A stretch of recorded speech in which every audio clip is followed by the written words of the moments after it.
Hello students, this is your teacher and editor of the book ENT for entrance exams. Let me doff these things, I'll get back to you. So let us solve this question. The question reads, microalbuminuria is best screened in. Well, those who have watched the previous videos, the answer is appearing to be clear cut, the C option, that is early morning spot urine sample. But why I have put this question so as to explore the other choices, because with this next pattern you need to be clinically more oriented, right? So suppose in this third option the choice read as first morning sample, as a ratio of albumin concentration in micrograms per liter to urine creatinine in milligrams per liter, then that also would have been the right answer. Though there is a slight technical difference between first morning sample and early morning spot urine sample, and I'll talk about that. So let us explore all the choices from the clinical perspective. For example, this choice A, 24-hour urine sample, so it is very inconvenient for the patient to collect urine for 24 hours. We know the definition, it is 30 to 300 milligrams of albumin losses over a day, what constitutes as microalbuminuria. Similarly, again, collection of 1 liter of urine sample, though less inconvenient as compared to option A, but still, collecting 1 liter of urine is also a very difficult task. So, but then you need to know that, the definition will change a little since we are passing 1.5 liters of urine in a day. And if we are interpreting the albumin in 1 liter, so the answer, the definition of microalbuminuria will be changing, and it will be 20 to 200 milligrams of albumin per liter of urine, right? So as I said, this early morning spot urine is the test of choice. We have already discussed it, but as I said, even if the choice written is first morning urine sample, for this ratio you need to go for that, right?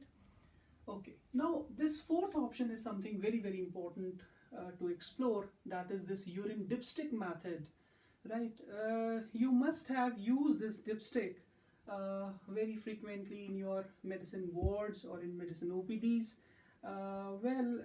This is something very simple test to perform, right? This dipstick, you need to just dip it in the urine sample provided by the patient, and within 40 seconds you get the result, right?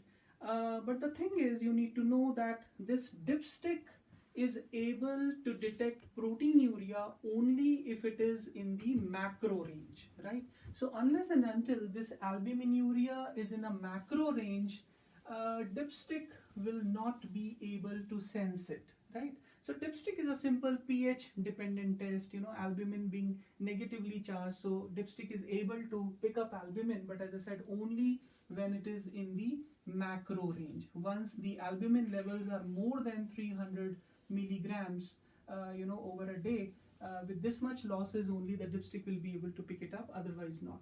So if you are going to use dipstick method to detect microalbuminuria, mind you, it is going to show you falsely negative test, right? Then this last option is also something very important, very frequently asked, like why don't we use the random urine sample any time of the day, right? The reason is that you need to know one more entity to cause proteinuria, and that entity is called as orthostatic proteinuria, or we also call it functional proteinuria, right? Now what is this orthostatic or functional proteinuria? This kind of proteinuria is seen in people who are into jobs requiring prolonged standing, for example in security guards, right? For example, as medicine doctors, we need to take rounds in the ward, and we are walking say for 3 hours at a stretch, right? Similarly, this is seen in people who are into marathon running, right? So just a gravity dependent losses. And how much are the losses? The losses can be up to 500 milligrams over 24 hours, right? So So, just imagine that you have asked a person to come to the laboratory and give the sample, and suppose the patient has chosen a bicycle, or he's walking, to reach the laboratory, and there, if he's going to give the sample, then the sample will be detecting this orthostatic losses, and microalbuminuria testing will then be a false positive kind of testing. Right? So that is why we will never ask for a random urine sample to detect microalbuminuria. Now, why we are calling this orthostatic losses as functional losses? Because, in the previous video we learned that proteinuria is something problematic. What are the two problems associated with proteinuria, if you recall? What are the two problems? Yes, right. One is that it can lead to coronary artery disease. Another is that proteins are ultimately toxic to the renal tubules, and therefore the patient further progresses into chronic kidney disease. Right? So proteinuria is something we need to treat aggressively. But then, this orthostatic proteinuria has been labeled as functional. So in functional losses, neither there is an increased risk of coronary artery disease, nor there is a risk of damage to the kidney. In fact, doing exercise is something good for the heart and therefore good for the kidney, right? But then, it can lead to a false positive microalbuminuria testing, and therefore we do not use this random urine sample. So what we ask regarding the urine collection, if we want to perform this microalbuminuria test, is early morning spot urine sample.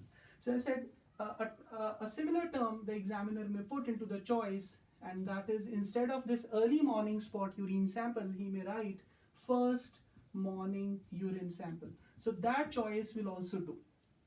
Now, what is the technical difference between these two terms, early morning spot urine and first morning sample?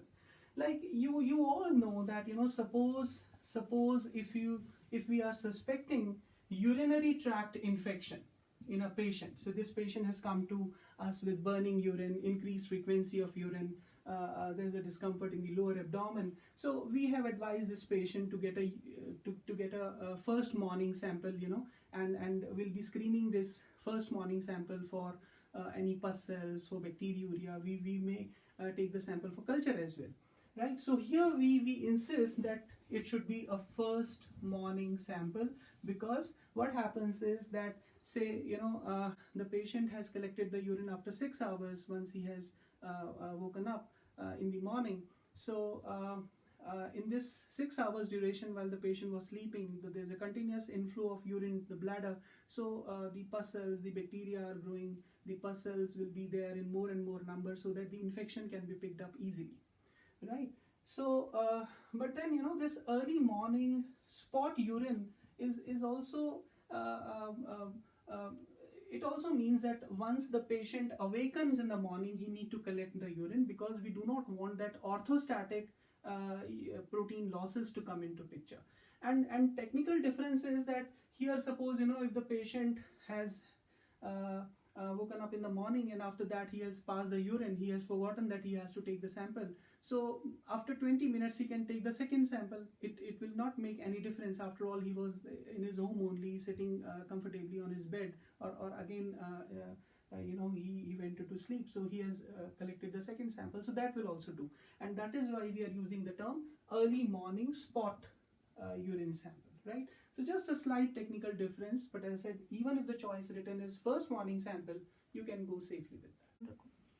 So I hope today again you have learned something clinically important, and therefore I would like to you to subscribe my channel. I'm going to continue posting such important videos from clinical perspective, which will be of help with this next pattern kind of examination. And also the same recommendation, and that is something very important you'll realize, do go through ENT for entrance exams. Thanks.